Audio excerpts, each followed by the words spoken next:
The second thing a man of honor must do is quality family life. The first is you must know the Lord. Second, you must have quality family life. Your family life must be one that has quality. Not just being a family man. Anybody can be a family man, but only few people are quality family men. And I'm going to explain that. Have quality family life. Having a quality family life is number one, be intentional. Sir, I know you are angry, but your children should never hear you insult their mother. Growing up, when you're having conversations, what we hear as children, our parents will say, go inside. Go to your room. Go inside to your room. But these days, nothing like that. The man doesn't care. In front of the children, he will call the woman names. The best way to love your children is to respect their mother. That is the idea of honor. In front of the children, they will call names. I said my parents will say, go inside, you go inside. There will be conflict in the house, but you never saw it. There will be misunderstanding, but you never saw it. I wish I'm talking to somebody here. There will be issues, but you never saw any. Why? Because no matter how angry the man is, he was matured enough to say, my child is there. He is intentional on family. He is intentional. There are men that are so loosed that they can insult their wife before their workers. They can insult their wife in the streets. They can insult their wife before house help. They can insult their wife. In fact, they will insult our parents. Who gave you wife? You insult your father-in-law, your mother-in-law, because you feel that you have no respect. You say, when you get to that point of you have no regard for anybody, nobody. Can I say this to you? Everyone who lives long is connected to somebody he fears, because they are able to restrain you. Some of you young men, after this serve, need to call your father-in-law and apologize. Call your mother-in-law and make peace for this rascally attitude, treating them like they are nothing. Am I communicating here? Because you must be intentional that my children will not see this kind of scenario between me and their mother. This kind of picture must never be depicted in their mind, that I am a father who has no regard for this woman. I'm a father who has no respect or value. Tell somebody, be intentional. Quality family life begins with intention. Number two, attention. Begins with intention. Number two, attention. You must know. You must give them attention. When they reach out to you, be available. When they reach out to you, be available. How can a child call the father for the? He said, I've been trying to reach my dad, he's not picking his call. I've been calling dad, he's not picking calls. The next day, he has not returned calls. 2 days after about like a week, he said, hey, you called me. Say, issue happen. Say, can you call your dad? Say, I can't call him. He will not be there. He will not pick. Can you call your dad on the phone? No need. Even if you are dying, he will not pick up the call. Am I communicating here? He will not pick up the call. If no matter what is happening, he will not pick up the call. Because why? We don't matter to him. We don't mean anything to him. A father, but do you know, have you asked yourself a question? Why was God angry with Adam? What was Adam's error? That heaven was angry with Adam. God came and said, Adam, where art thou? Not Eve, where art thou? Where art thou? Because God was wondering. Before Satan, the serpent, and spend time to have conversation with your wife, where were you? It was from the context. Before Satan, at that time, you are supposed to give this woman attention. Before the devil took out time to have a conversation to Jesus, because Animals were minimal. Adam's assignment was few. He had named all the gardens. He had named everything. God expected him to be available before Satan took over. My wife and I, we can speak 20 times in one day. 20, 15, 10 in a day. We finish talking. After that 30 minutes, she's saying another thing that she didn't say the last time. And I said to her, honey, you know I don't like voice notes. Now, voice note irritates me. But for my wife, a voice note is the best voice note there is in this world. She will say, you have to listen to it. You just have to listen. I say, okay. Everybody knows if you send me a voice note, I will ask you to explain what is inside the note and delete it. I don't put people's voice note in my ears. Tell me what is inside. But I just listen. Why? You must keep having combat. Can I shock you? Can I surprise you? Nothing destroys a home like conversations that are avoided. Nothing breaks a home like some conversations that are avoided. You just keep quiet. You don't want to talk about it. You don't want to. No, talk about it. Nothing destroys a home like avoiding some conversations. Some people don't have conversation because of reactions. If I say it, how will it feel? No, sir, say it. Because what you don't say is what the devil builds on. What you don't talk about is what the devil stands. Don't avoid conversations. Have them, discuss them, iron them out. You are troubled about it, talk about them. Oh God, help me, help me, help me, help me. I wish a man here can get this thing. Having a glorious home is not rocket science. Have that conversation. Talk about it. Is somebody hearing me? Avoiding issues, avoiding conversation is what bets greater error. Avoiding conversations is what bets greater error. Talk about it. Don't avoid it. Settle down. And learn to listen to understand. Don't listen to defend. There are women who cannot talk to their husband because while they are talking, he already has an answer. They know he has an answer of defense. Yeah, there are men that defend everything. Everything. You catch them stealing. Open the pot, picking me. You see oil. What is this? Say it's anointing oil. It's the first Sunday of the month. Papa anointed. So the oil.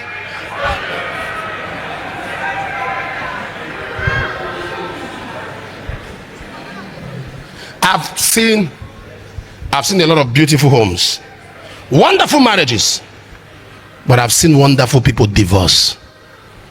I've seen wonderful people separate because over the years they refuse to talk about it.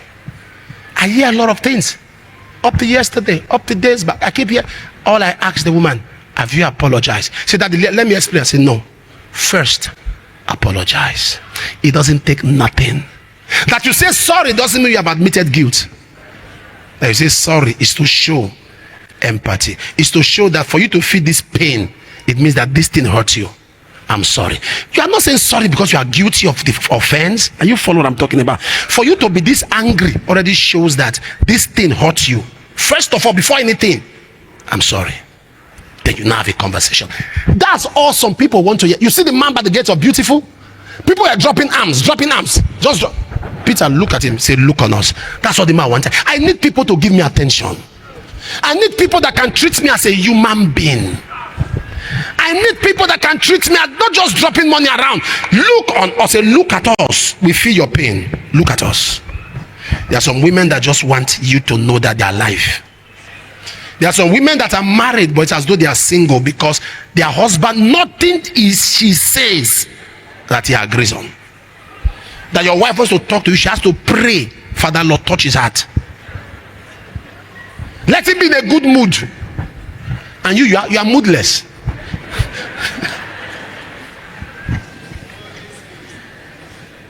There's a way to have this conversation. I wish somebody's following me. A woman said to me last week that she wants to leave her husband, that the husband is affecting her spiritual life. Then I said to the husband, what happened? The husband said that the wife can pray from this evening till morning. She won't stop. She will start, when she finishes, she will sleep by 3. She will wait for wonders without number. wake up. When she finish one that's number, she'll start another round. Children are crying, food is not ready. That the wife can, he said, Daddy, my wife prays, oh, my wife can pray. But my wife will pray. The wife said, no, this man is from here, he's killing my fire. He's killing my fire. My father, I'm leaving. I just say you should know. He's killing my fire. I said, Madam, said, no, that is killing Reboboko. Killing my fire. While she was speaking it to us, me too, I joined her. I said, Yakabatasha. For you to talk to people, you must flow in their area of strength. I was praying in tongues that she went on, yeah, karasabata. When she said, Papa, can't you see? The spirit just came and you flow with the spirit. My husband, he will not flow. I said, that's the truth. Rasha sabake. I flow with the spirit. With spirit. With spirit. When she was done, and I began to explain, I said, Madam, do you know the Bible even tells us that if you want to fast and your spouse is not in agreement, you should not fast. He said, really? I showed that from the Bible. She said, Daddy, I've never seen this before. Do you know that if you want to pray and spend time with God, you need clearance? Not clearance in the form of control. Agreement. So that even if he's not fasting, his spirit agrees with your fast. She said, and the man was shouting, hey, tell her, I said, you to keep quiet. You have a wife that can pray, you are not happy. I said, there are men looking for, there are women that sleep. There is a way good can become evil if not properly addressed. I wish I'm talking to somebody here. Quality family begins with intention. Number 2. Number 3, affection. Affection. So affection is a show and a display of deep admiration and wantonness. Affection. I've told you now, I've taught you something, men. When you want your wife, can I say this to you, sir? Please. Fathers, can I see your hand? Men, can I see your hand? Put it down. Please, sir. Don't always desire to win an argument. Let her win. They don't give award for who won. Let her win.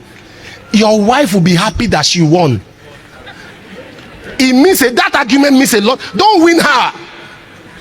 Even if the victory is coming to you, pass it to her. Let her win. Am I talking to somebody here? Mama will say, now everything you turn to joke. She'll talk and say, it's true. Something she says, it's true. She said this, I say, oh, you are very correct. She said, can you come? I said, no, anything you say is correct. Me, what do I know? Do you have energy? There are some women, 3 days time, they'll bring that debate again. They'll bring up that matter again. You say, you know, they let matter rest because you don't let them win.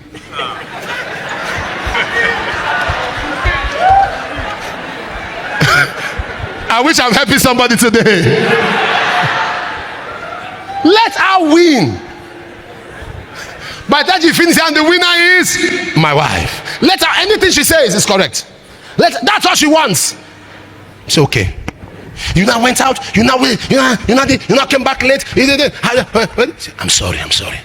I won't come back late. No, don't explain. Before your wife talks to you, she has rehearsed that conversation. She knows all your defenses. She knows what you, and she has prepared answer. So you come from this angle, she'll pick the answer where she kept it, and she will give you. You come, she'll keep that. So the only answer she's not prepared for is you admitting. That's the only answer she's not prepared, that you admitted is what she's not prepared for. So you just say, I'm sorry. It breaks her defense. It shatters her. She's like, because she didn't expect that. Are you following what I'm talking about?